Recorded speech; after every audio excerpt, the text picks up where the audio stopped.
பிரியமானவர்களே, ஆண்டவராகிய இயேசு கிறிஸ்துவின் நாமத்தினாலே உங்கள் யாவரையும் அன்போடு கூட நான் வாழ்த்துகிறேன். ஆண்டவர் கிருபையாய் நமக்கு கொடுத்த இந்த புதிய நாளுக்காக முதலாவது நாம் ஆண்டவருக்கு நன்றி சொல்லுவோம்.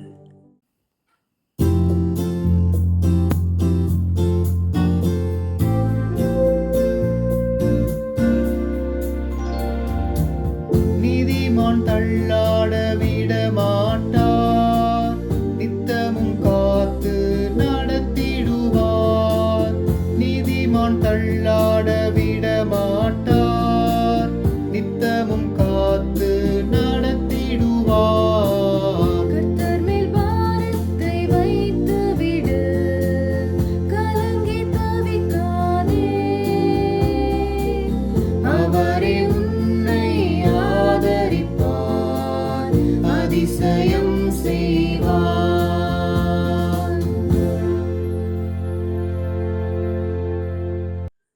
இந்த நாளுக்கென்று ஆண்டவர் கொடுக்கிற ஒரு வார்த்தை 1 பேதுருவின் புஸ்தகம் 5ஆம் அதிகாரம் 7வது வசனம்.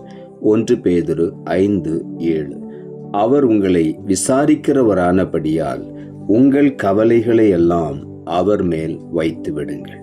இந்த காலை வேளையில நம்மை விசாரிக்கிற ஒரு தேவன் இருக்கிறார். ஆகவே எதை குறித்து நாம் கவலைப்படாதபடி, நம்முடைய கவலைகளை நாமே சுமந்து கொண்டு செல்லாதபடிக்கு கர்த்தர் மேல் நம்முடைய எல்லா கவலைகளையும் நாம் வைத்து விட வேண்டும். இந்த காலை வேளையில் அதைத்தான் ஆண்டவருடைய வார்த்தை சொல்லுகிறது. கர்த்தர் மேல் உன் பாரத்தை வைத்து விடு, அவர் உன்னை ஆதரிப்பார்.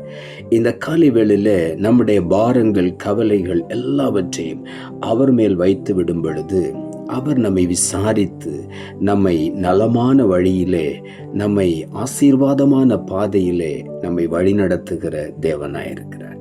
ஆகவே உள்ளத்தின் ஆழத்திலிருந்து ஆண்டவருக்கு நாம் நன்றி சொல்லுவோம். சங்கீதங்களின் புஸ்தகம் 8ஆம் அதிகாரம் 4ஆம் வசனம் இப்படியாய் சொல்லுகிறது.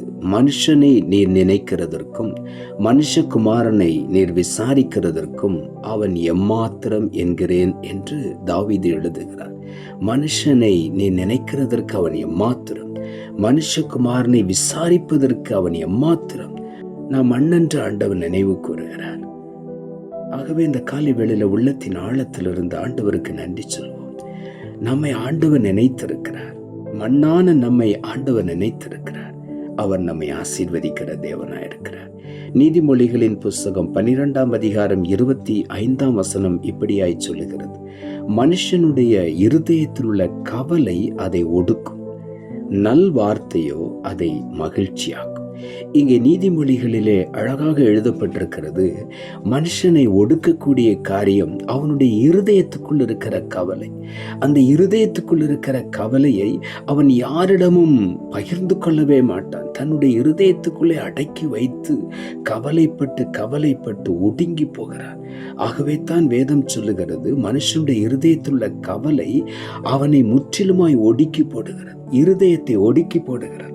அதே நேரத்தில் நல் வார்த்தை மகிழ்ச்சியாக்கும் என்று எழுதப்பட்டிருக்கிறது.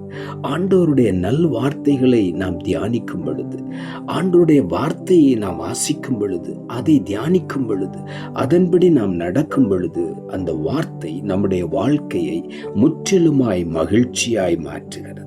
ஆகவே வார்த்தை தான் நம்முடைய வாழ்க்கையில் இருக்கிற கவலைகளை மாற்றி நமக்கு மகிழ்ச்சியை கொடுக்கிறது. ஆகவே அவருடைய வார்த்தைக்காக நாம் காத்திருப்போம்.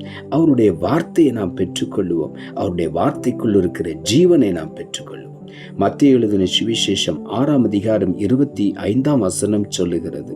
ஆகையால் எண்ணத்தை உண்போம், எண்ணத்தை குடிப்போம் என்று உங்கள் ஜீவனுக்காகவும், எண்ணத்தை உடுப்போம் என்று உங்கள் சரீரத்துக்காகவும் கவலைப்படாதீர்கள் என்று உங்களுக்கு சொல்லுகிறேன் என்று ஆண்டவர் சொல்லுகிறார். மாத்திரமல்ல, ஆகாரத்தை பார்க்கிலும் ஜீவனும், உடையை பார்க்கிலும் சரீரமும் விசேஷித்தவைகள் அல்லவா என்று இங்கே ஆண்டவர் சொல்லுகிறார். ஆகவே நாம் ஆகாயத்து பறவைகளை கவனித்து பார்க்கும் பொழுது, காட்டு புஷ்பங்களை கவனித்து பார்க்கும் பொழுது, அவைகள் எதையும் செய்வதில்லை. கர்த்தர் அவைகளுக்காக எல்லாவற்றையும் செய்கிறார். அவைகளை அழகாக உடுத்து வைக்கிறார், அவைகளை போஷிக்கிறார்.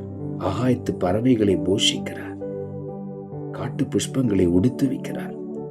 எதை குறித்தும் அவை கவலைப்படுவதே இல்லை. அதை காட்டிலும் நம்மை ஆண்டவர் விசேஷித்தவர்களாய் வைத்திருக்கிறார். ஆகவே நாம் ஒன்றையும் குறித்து கவலைப்பட வேண்டாம். உடையை குறித்து, ஆகாரத்தை குறித்து நாம் கவலைப்படவே வேண்டாம். கர்த்தர் நமக்காக எல்லாவற்றையும் பார்த்து கொள்வார். ஆகவே உள்ளத்தின் ஆழத்திலிருந்து ஆண்டவருக்கு நாம் நன்றி சொல்லுவோம். பிலிப்பியரின் புஸ்தகம் 4ஆம் அதிகாரம் 6வது வசனம் சொல்லுகிறது, நீங்கள் ஒன்றுக்கும் கவலைப்படாமல் எல்லாவற்றையும் குறித்து உங்கள் விண்ணப்பங்களை ஸ்தோத்திரத்தோடே கூடிய ஜெபத்தினாலும் வேண்டுதலினாலும் தேவனுக்கு தெரியப்படுத்துங்கள். இங்கே ஆண்டவருடைய வார்த்தை என்ன சொல்லுகிறது? ஒன்றுக்கும் கவலைப்படாமல் எல்லாவற்றையும் குறித்து உங்கள் விண்ணப்பங்களை ஸ்தோத்திரத்தோடு கூடிய ஜெபத்தினால் தேவனுக்கு தெரியப்படுத்த வேண்டும். அவ்வளவுதான். விண்ணப்பத்தை தேவனுக்கு தெரியப்படுத்த வேண்டும். எப்படி தெரியப்படுத்த வேண்டும்? கவலைப்படாமல் ஸ்தோத்திரத்தோடு கூட அந்த விண்ணப்பங்களை ஆண்டவருக்கு தெரியப்படுத்த வேண்டும். ஸ்தோத்திரத்தோடு கூடிய ஜெபத்தினாலும் வேண்டுதலினாலும் தேவனுக்கு தெரியப்படுத்துங்கள் என்று இங்கே எழுதப்பட்டிருக்கிறது. ஆகவே இந்த காலை வேளையில நாம் ஒன்றையும் குறித்து கவலைப்படாதபடி எல்லாவற்றையும், எல்லா விண்ணப்பங்களையும் ஸ்தோத்திரத்தோடு கூடிய ஜெபத்தினால் வேண்டுதலினால் தேவனுக்கு தெரியப்படுத்தும் பொழுது அதற்கு அடுத்த வசனங்கள் சொல்லுகிறது, எல்லா புத்திக்கும் மேலான தேவ சமாதானம் நம்முடைய சிந்தையை கிறிஸ்து இயேசுவுக்குள் காத்துக்கொள்ளும் என்று வேதம் சொல்லுகிறது. ஆகவே இந்த காலை வேளையில நாம் எதை குறித்தும் கவலைப்படாதபடி நம்மை விசாரிக்கிற ஒரு தேவன் இருக்கிறார். ஆகவே நம்முடைய கவலைகள் எல்லாம் அவர் மேல் இந்த காலை வேளையில வைத்து விடுவோம். எல்லா கவலைகளையும் பாரங்களையும் அவர் மேல் வைத்து விடுவோம். அவர் நம்மை ஆதரிப்பார், அவர் நம்மை விசாரிப்பார், அவர் நம்மை அதிசயமாய் நடத்துவார். அவருடைய நல்வார்த்தை நம்மை மகிழ்ச்சியாக்கும். இருதயத்தில் உள்ள கவலை நம்மை ஒடுக்கி கொண்டிருக்கலாம். இன்றைக்கு அந்த கவலை எல்லாம் விட்டு விடுவோம். அவருடைய வார்த்தையை மாத்திரம் பற்றி கொள்ளுவோம். அந்த வார்த்தை நம்முடைய வாழ்க்கையில் இருக்கிற எல்லா கவலைகளையும் மாற்றி நம்மை மகிழ்ச்சியினால் நிரப்பும். ஆகவே உள்ளத்தின் ஆழத்திலிருந்து ஆண்டவருக்கு நாம் நன்றி சொல்லுவோம். நாம் ஜெபிப்போம். அன்புள்ள ஆண்டவரே, கிருபையா நீர் கொடுத்த இந்த புதிய நாளுக்காய் மறுபடியும் உமக்கு நன்றி செலுத்துகிறோம். ஆண்டவர் கொடுத்த ஜீவனுள்ள வார்த்தைக்காக நன்றி. அவர் உங்களை விசாரிக்கிறவரானபடியால் உங்கள் கவலைகளை எல்லாம் அவர் மேல் வைத்து விடுங்கள் என்ற வார்த்தையை கொடுத்தீர். வசனத்தை கேட்டுக்கொண்டிருக்கிற ஒவ்வொருடைய வாழ்க்கையிலும் எந்தெந்த காரியங்களை குறித்து மனதிலே கவலைப்பட்டு, இருதயத்திலே கவலைப்பட்டு ஒடுங்கி போயிருக்கிறார்களோ, இன்றைக்கு அந்த கவலை, பாரம் எல்லாவற்றையும் ஆண்டவரிடத்தில் முழுவதுமாய் ஒப்படைத்து விட்டு சந்தோஷமாயிருக்க ஒவ்வொருவருக்கும் உதவி செய்யும் ஆண்டவரே. அந்த பாரத்தை எல்லாம் இறக்கி வைத்து விட்டு ஆண்டவரே, இருதயத்தில் உள்ள கவலை எல்லாவற்றையும் ஒதுக்கி வைத்து ஆண்டவருடைய பாதத்தில் வைத்து விட்டு ஆண்டவருடைய வார்த்தையை பார்த்து, அந்த வார்த்தையை கேட்டு, அந்த வார்த்தையின்படி முற்றிலுமாய் எல்லாவற்றையும் ஆண்டவருடைய சமூகத்தில் வைத்து அந்த வார்த்தையிலிருந்து கிடைக்கக்கூடிய மகிழ்ச்சியும் சந்தோஷத்தையும் இன்றைக்கு ஒவ்வொருவரும் பெற்றுக்கொள்ள நீர் உதவி செய்யும். எல்லா விண்ணப்பங்களையும் ஸ்தோத்திரத்தோடு கூடிய ஜெபத்தினாலே வேண்டுதலினாலே தேவனுக்கு தெரியப்படுத்தி மேலான சமாதானத்தை ஒவ்வொருவரும் பெற்றுக்கொள்ள உதவி செய்யும். நீர் அப்படி செய்கிறபடியினாலும் உமக்கு நன்றி தாழ்த்துகிறோம். இரட்சகர் இயேசுவின் நாமத்தில் ஜெபிக்கிறோம் நல்ல பிதாவே, ஆமென்.